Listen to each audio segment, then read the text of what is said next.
Say, how about a little... Ouch! Does that answer your question, Buddy? The Adventures of Maisie, starring Ann Southern.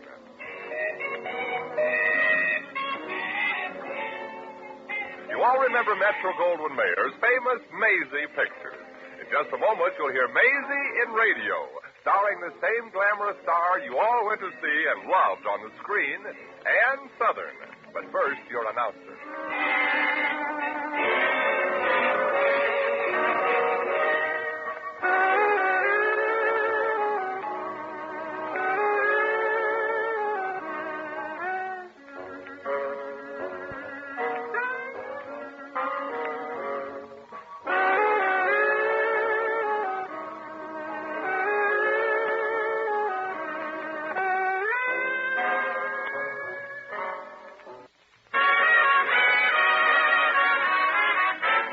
Here's Ann Southern as Maisie. Yep, I'm Maisie, like the fella said, Maisie Revere. I'm a gal that knows most of the answers because, believe me, I've been asked most of the questions.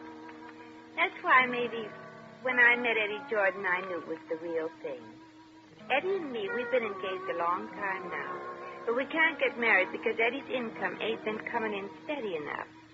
But now he's got a good job in the bank.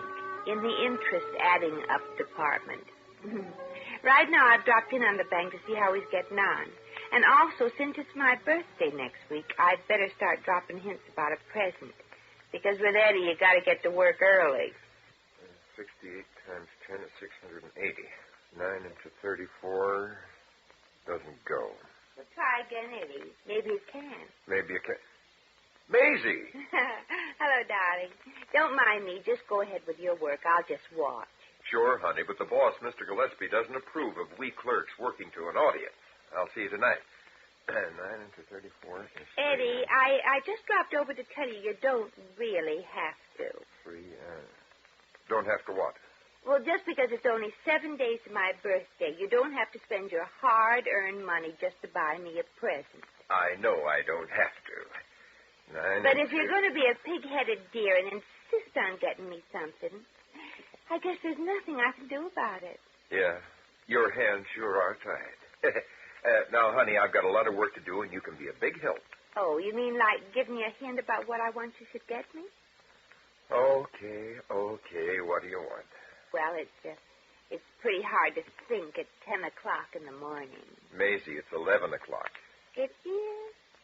Well, how can I tell? I don't have a watch. Honey, I know it makes no difference what I get you, but, well, I had another idea for a birthday present for you. Very expensive. Oh, Eddie Jordan, don't you dare tell me what it is. I won't. 9 and 2. After all, I'll just wait till my birthday. 7 long, endless days to find out. Good. 9 and 2. Because by that time, it may be too late to exchange it. Maisie, I don't think you'll want to exchange this gift. And you'll never guess what it is. Well, I won't even try to guess. I know I'll love it, whether it's handkerchiefs, gloves, perfume. 16 and 19 and 35. Or even a handbag. 6, 35. Pajamas. 6. That's it. Look, Maisie, let's stop playing 20 questions. It's what, Eddie? It's 11 o'clock, and I still haven't got my work done. Oh, you're right, sweetie. You should get back to work. Yes. I've got some shopping to do anyway. I got to buy an anniversary present for you. Anniversary present? Yeah. Today's exactly a month you've been working here. And when you hold on to a job that long, it calls for a celebration. See you later for lunch.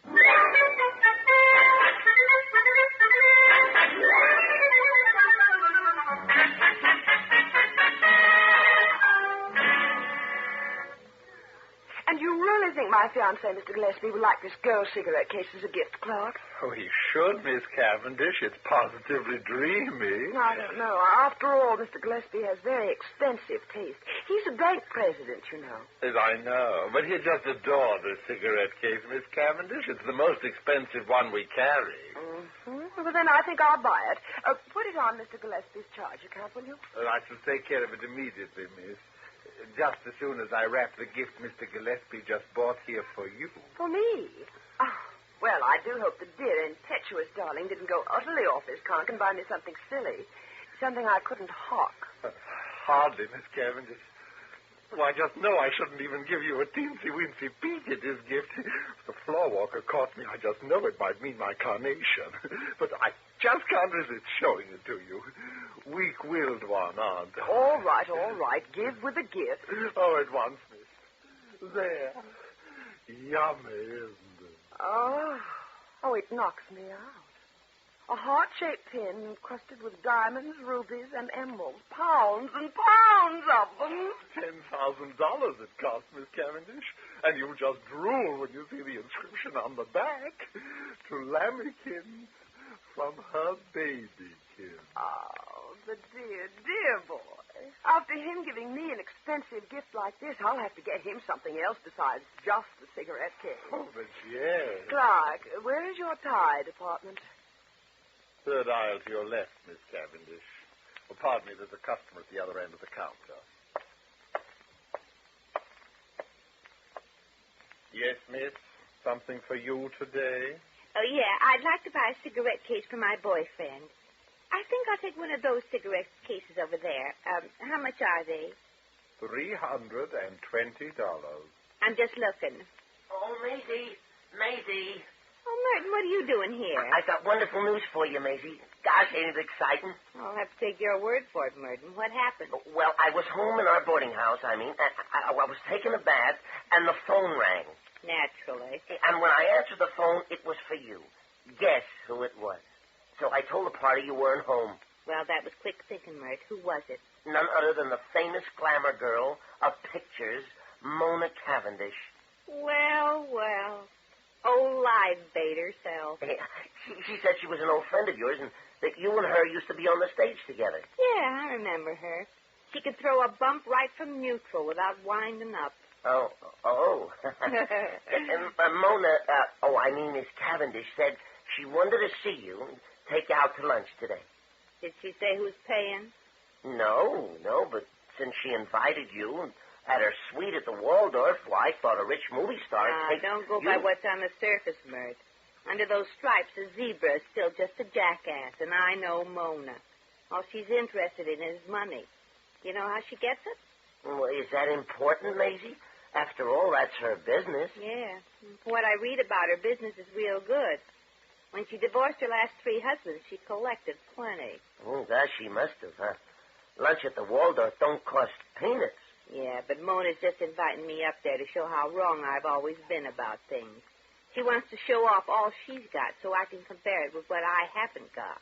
Oh, so you're not going, huh? On the contrary, I am. Well, I don't understand. If all she's going to do is gloat Well, that's at you... why I'm going, Mert. She wants me to drool over her diamonds and furs, and I just can't take that chance away from her. Oh. After all, Mona deserves a little pleasure out of life. She really has so little, you know. Come on, Mert. Drop me off at Eddie's Bank. I want to tell him to include me out for lunch. Okay, Macy.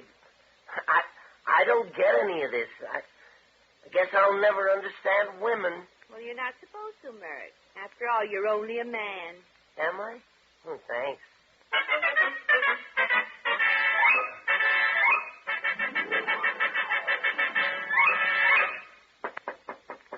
Come in. You sent for me, Mr. Gillespie? Oh, Jordan, yes. Come in. Sit down. Yes, sir. Thank you, sir. Beautiful girl, that picture on your desk, sir. Your daughter? My fiancée, Jordan. Oh, I'm sorry, sir. Hey, Jordan, I have here a very valuable diamond pin that just arrived from the store. I want you to keep it. Oh, that's very kind of you, Mr. Gillespie, but I really It's couldn't. for my fiancée, Miss Cavendish. Oh. After tonight, she'll be Mrs. Gillespie, you know. Oh, yes, sir. Congratulations, sir. I'm sure Miss Cavendish will be happier with you than she was with all the others. Thank you, Jordan. Jordan, I want you to keep this little trinket in your desk so's I won't be tempted to give it to Mona, Miss Cavendish, before the wedding. She's a very persuasive woman, you know. Obviously, Mr. Gillespie, obviously. But I'm somewhat persuasive myself, Jordan. After all, it took a bit of doing to win Miss Cavendish away from that chap she was engaged to back in Hollywood, Harold Lambert. Oh, yes, you mean the one that just lost all his money in Wall Street. It was purely a coincidence, Jordan, the fact that Miss Cavendish decided to shift her affections to me just after Lambert went broke. Oh, yes, sir. If you say so, sir. I think so, too, sir. I'll put Miss Cavendish's gift at my desk, sir, and then run out for a fast sandwich. A little behind in my work, you know. I want to thank you for having the confidence to put it in my care. Oh, not at all, Jordan. You're honest, straightforward, trustworthy, and besides, it's insured.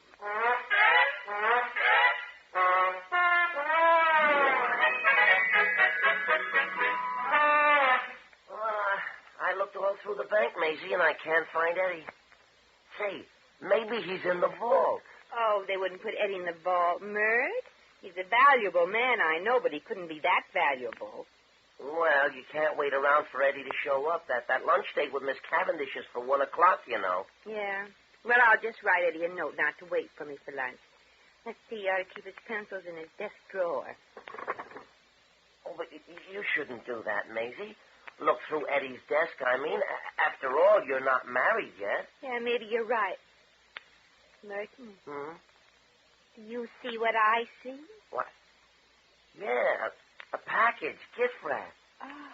Say, do you think maybe that's the birthday present Eddie got for you, huh? Merton Fossgruber, if you're suggesting that I open this package to see what Eddie got me 7 whole days before my birthday, I'm ashamed of you. Well, I didn't suggest anything, Maisie. But you're thinking that I should. Why, I bet if this present was for you, you'd pick it up and shake it like this. To see if you could guess what's in it. Oh, gosh, it sure sounds expensive, huh? Mm-hmm. I wonder if it's jewelry.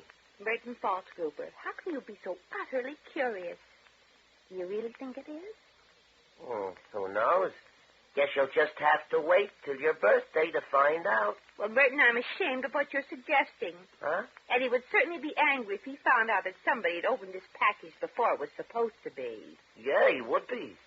But he'd never find out if it were rewrapped carefully. No, he'd never find out. But it's not a nice thing to do. No, not a nice thing. No. But if I don't find out what's inside, I won't sleep nights. And I'll get circles under my eyes, and Eddie'd be very miserable because it'd be his fault. Yeah. Yeah. He'd start to worry and get sick and wouldn't be able to show up at the bank, and he'd be fired. Yeah. Merton, you just talked me into it. Talk you into what? Opening this package to save Eddie's whole future. Well, gee, I sure am a convincing one, ain't I? Maisie, I hope you won't be sorry for taking this courageous move to save Eddie's job. Oh, I won't be, Mert. Unless it's something I can't use. Yeah. Wow. Get a load of that pin, Maisie. Gosh, yeah. Just what I just found out I wanted. Wowie. A heart-shaped pin, lousy, with diamonds and rubies and emeralds. Oh, gosh, it must have set Eddie back at least $12. Oh, easy. This here is real imitation, I'll bet. Sure, and look, Maisie, there's an inscription on the inside, from Eddie to you. Oh, to Lambikins from her babykin. Merton, isn't that a... Yeah, and it rhymes, too. Oh. Say, I'll bet none of Mona Cavendish's fellas ever wrote stuff like that there to her, huh? No. Somebody ought to show her what true love really is. Oh, no. Merton, now you're going too far. I am? Yeah. Suggesting in your sly manner that I wear this pin when I have lunch with Mona, so that I can show her something that I've got that she'll never have. I suggested you do that? Maisie, I'm a bad boy. You certainly are, Merton. Why, if I put this pin on before my birthday just to show off in front of Mona, and he'd be furious if he found out. Yeah, furious. But he wouldn't find out if I got this pin back in the box and all rewrapped before he knew it was missing. Yeah, he wouldn't find out. Merton, you talked me into doing it. Well, shame on me. When I call on Mona, I'm going to wear this pin. For her sake. For her sake? Yeah. The poor kid must find out some way what she's missing.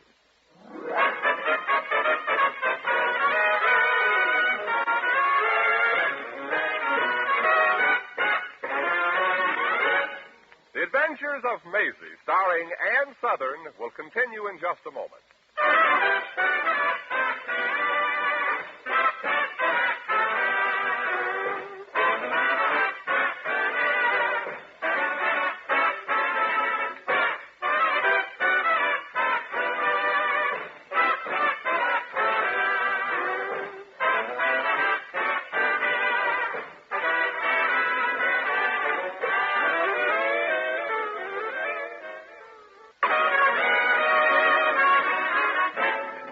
Back to Maisie. Hi, Mona. You remember me? Well, if it isn't Miss Hardway of 1945, Maisie Revere. Oh, come in, my dear. Lunch is about ready. Oh, well, thanks, dear. I'm so hungry I could eat a horse.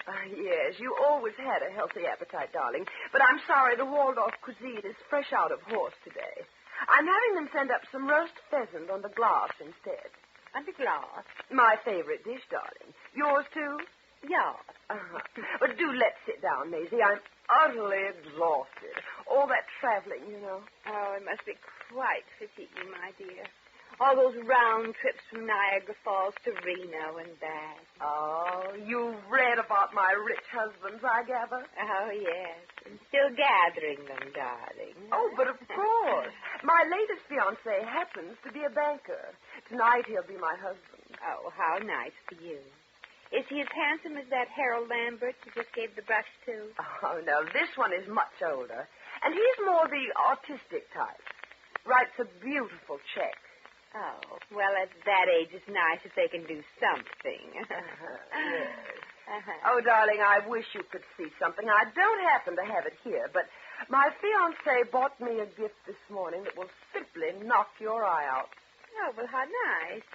I hate to do this to you, darling, but my fiancé also bought me a bit of a trinket, and I can show it to you because I'm wearing it under my coat. Would you care to see it? Do I have any choice? No, this is my turn at bat. Look. That pin was given to you by your fiancé? Yeah. Pretty little bauble, ain't it? I bet you've never seen anything like this before. That's what you think. The big-hearted darling just won't save a penny of all that money he makes at the bank. In the bank? The Wall Street Trust? Well, you guessed it, darling. You must be pretty smart. Not as smart as I thought I was. You'll pardon me now, Maisie. I've got to see my lawyer about a little heart balm suit. Well, I don't want to rub it in, Mona, but you should see the inscription he put on the back of the pin. It said... To Lambykins, from her babykins. Yeah. See, how'd you guess it? A little bird whispered it in my ear. A cooked goose.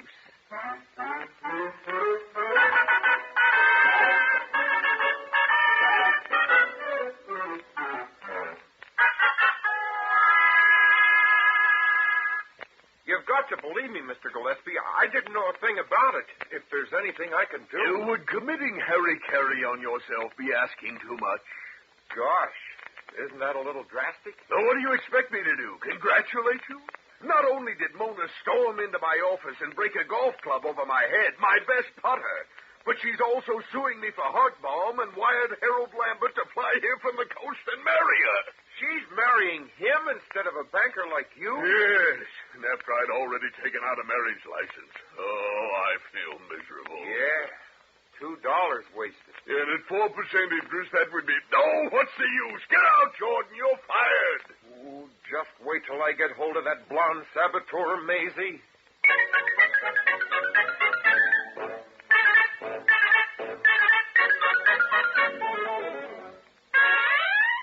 No, I don't understand why you did it, Lambykins. Can you tell me again slowly? Well, don't you understand, Eddie? I didn't know that your boss, that you, the pin... Well, you can't blame me for that, can you? Can I what? Eddie, Maisie means that when she opened it and put it on, that it was intended from him to her instead of from you to her. Well, exactly. Thank you, Merton. You have such a clear way of explaining it. It's okay. Thanks. That's why you really can't hold it against her, Eddie. I could if I knew what to hold against her. Maisie, how can you do so many dumb things in one day? Well, it's easy when you use your head. Eddie, where are you going? To return this pin to Mr. Gillespie. Then I'm going to a psychiatrist. Well, you still love me, don't you, Eddie? Yeah. That's why I'm going to a psychiatrist. Well, Maisie, at least Eddie does understand. And he's still nuts about you. Yeah, he's nuts, all right. I don't deserve it. And that there Mr. Gillespie sure must be a louse, firing Eddie for such a natural mistake. Yeah. Mert, I just got to get Gillespie and Mona back together. If any two people deserved each other, they do. Yeah, but how are you going to do it, Maisie? Mona is marrying that fella, Harold Lambert, tonight. But if I went to that wedding and sort of disillusioned Mona about him, Gillespie might get a chance to straighten things out with her. And give Eddie back his job. Uh-huh. With a raise, maybe. Yeah. Then you and Eddie could get married and live happily ever after. Oh, yeah. And we'll have kids, a home, a car. So you can see, Mert, we got to do it for Gillespie's sake. Yeah, for his sake. Exactly. Uh-huh. Now, I've never seen Eddie's ex-boss, But if Mona's what he wants, Mona's what he's going to get. Now, I'll just get into my stage makeup. I got just the right outfit to wear so as Mona won't suspect it's me. Then at the wedding tonight...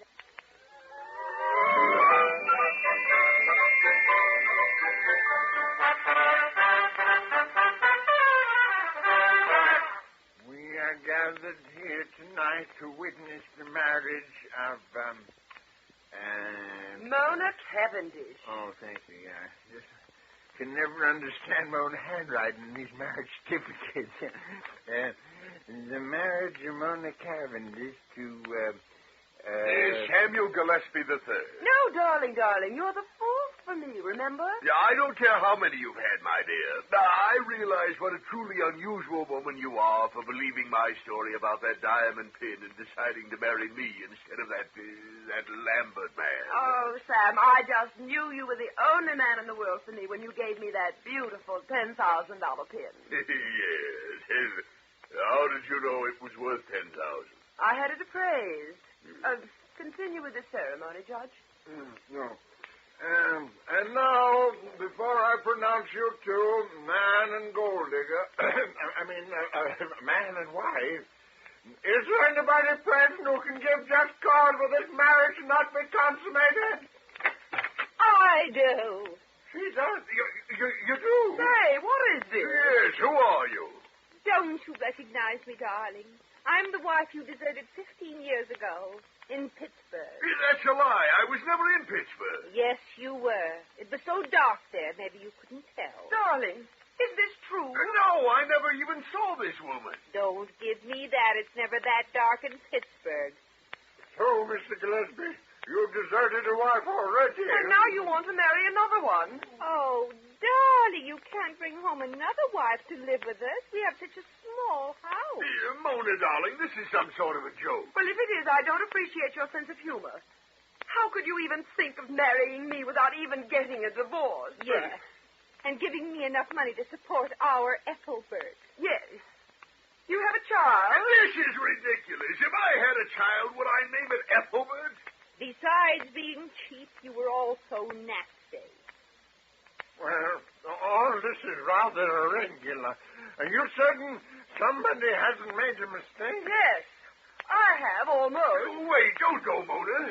Look here, miss. Oh, please, darling, Mrs. Our son, remember? Aha! That's where I've got you. Where is proof? Proof that I'm the father of this Ethelbert. Well, so he wants proof, does he? He wants proof. I said he wants proof. Here I am, Daddy. You're my son? Uh-huh. And it could be.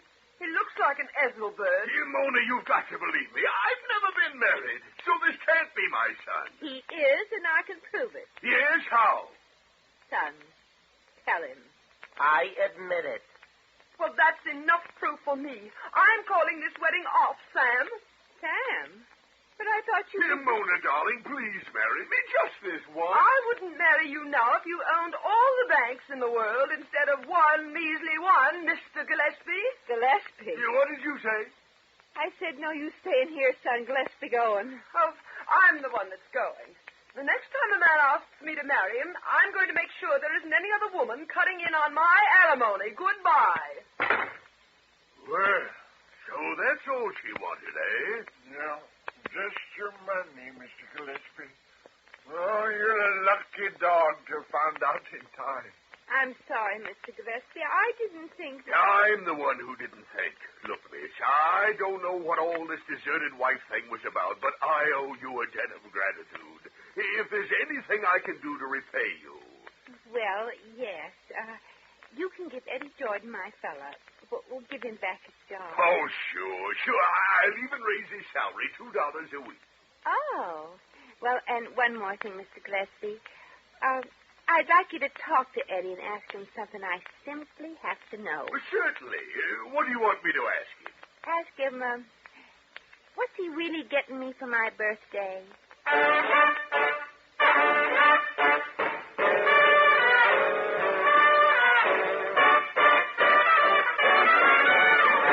In just a moment, we shall return to the adventures of Maisie.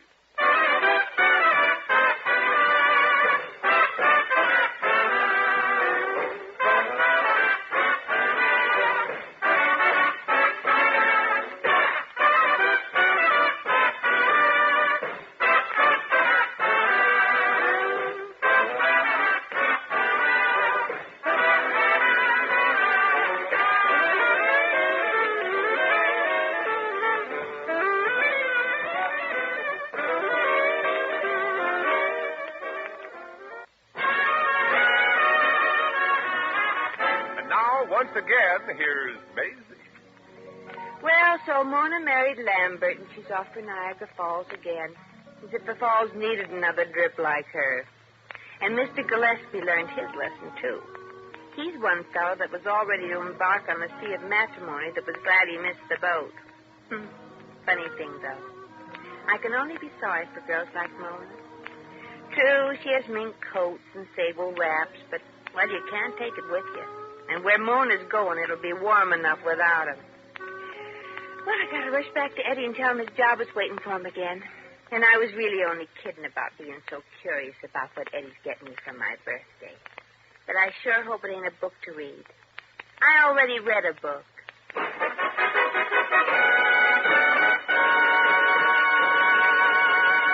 You have just heard The Adventures of Maisie, starring Ann Southern.